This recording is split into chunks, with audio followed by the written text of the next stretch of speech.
एक स्वस्थ वयस्क इंसान 1 मिनट में 12 से 20 बार और दिन भर में करीब 20 से 22,000 बार सांस लेता और छोड़ता है। लेकिन हवा के साथ साथ भारी मात्रा में प्रदूषक भी रोजाना हमारे शरीर के अंदर प्रवेश करते हैं। ऐसे में हवा में मौजूद इन प्रदूषकों की निगरानी कैसे की जाती है, इन्हें मापा कैसे जाता है? एक लंबी सांस लीजिए, क्योंकि इन सभी सवालों के जवाब जानेंगे हम माप तौल की दुनिया के इस एपिसोड में।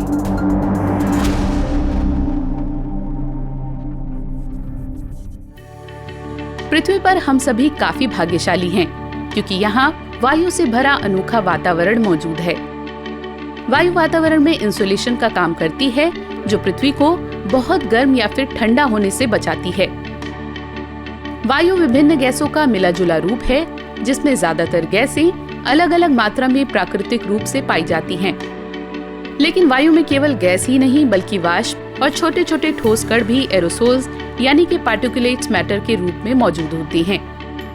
वायु तब प्रदूषित हो जाती है जब इसकी प्राकृतिक संरचना में बदलाव आ जाता है और इसमें प्रदूषक शामिल हो जाते हैं।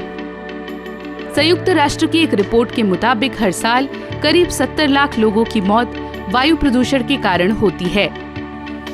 इन मौतों का सबसे बड़ा कारण है PM 2.5, जो आकार में इतना छोटा होता है कि एक अकेले रेड ब्लड सेल में लाखों की संख्या में समा सकता है। ऐसे में एयर क्वालिटी मॉनिटरिंग यानी कि वायु गुणवत्ता की जांच बेहद जरूरी है। If you do not know how good or bad your air quality is, how will you take any action? So monitoring is the first step to know what is the quality of your air. And if it is bad, then first thing is that you need to monitor first. वायु हमेशा बहती रहती है, इसलिए इसकी गुणवत्ता में रोज यहाँ तक कि हर घंटे बदलाव आता है। किसी एक स्थान पर वायु में परिवर्तन का कारण इस बात पर निर्भर करता है कि वहाँ वायु कैसे बह रही है और वहाँ के लोग इसे कैसे प्रभावित कर रहे हैं। वायु गुणवत्ता सूचकांक एक ऐसा टूल है जिसके जरिए आम लोगों तक वायु की गुणवत्ता की जानकारी पहुँचाई जाती है। भारत में वायु की गुणवत्ता की निगरानी केंद्रीय प्रदूषण नियंत्रण बोर्ड यानी कि CPCB द्वारा की जाती है। एयर क्वालिटी इंडेक्स यानी कि AQI को 6 श्रेणियों में बांटा गया है। वातावरण में प्रदूषक की मात्रा और स्वास्थ्य पर पड़ने वाले प्रभाव के आधार पर श्रेणी का चुनाव होता है।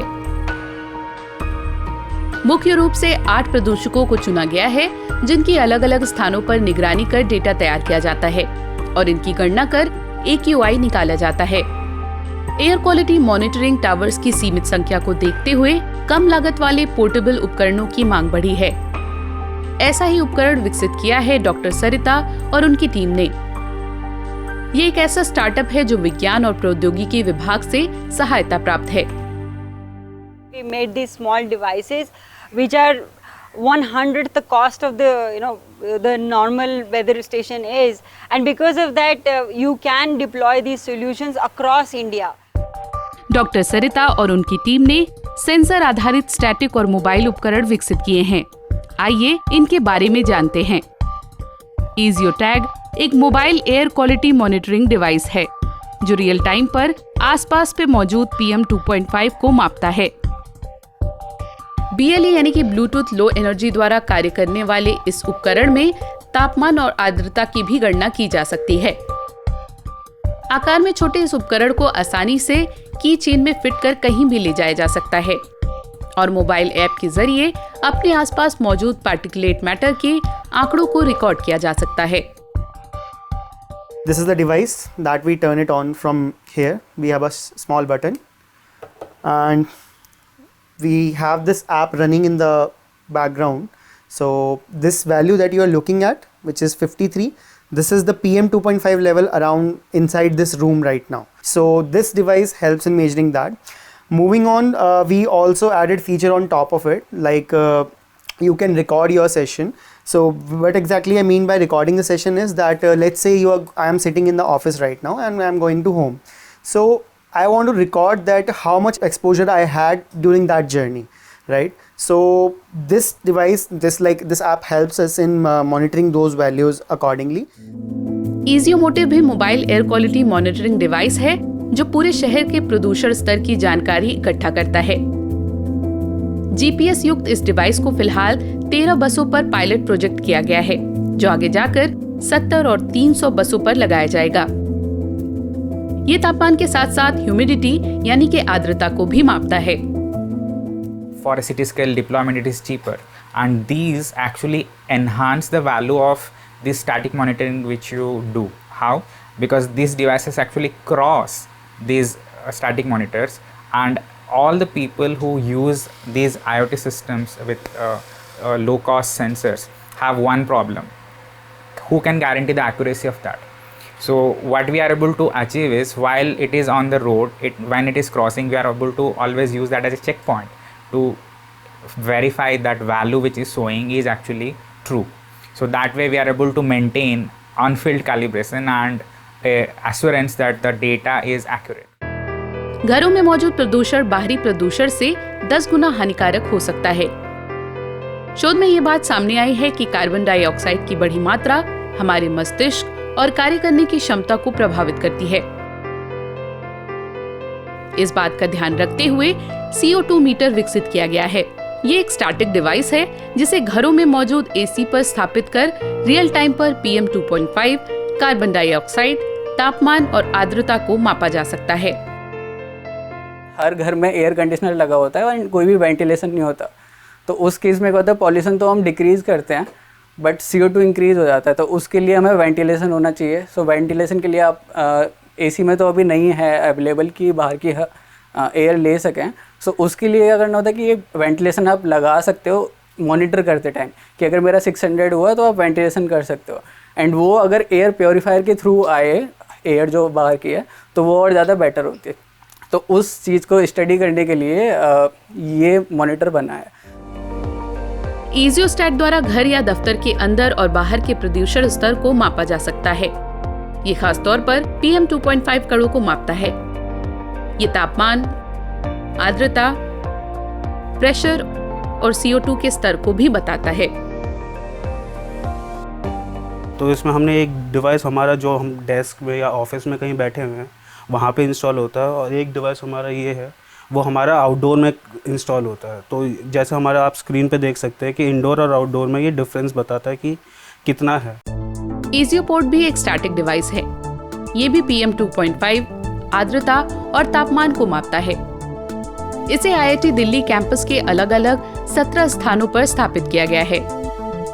सेंसर आधारित ये सभी उपकरण विज्ञान के अलग अलग सिद्धांतों पर कार्य करते हुए तापमान, आर्द्रता और दबाव को मापते हैं, जबकि PM 2.5 को मापने वाला dust sensor laser scattering principle पर कार्य करता है।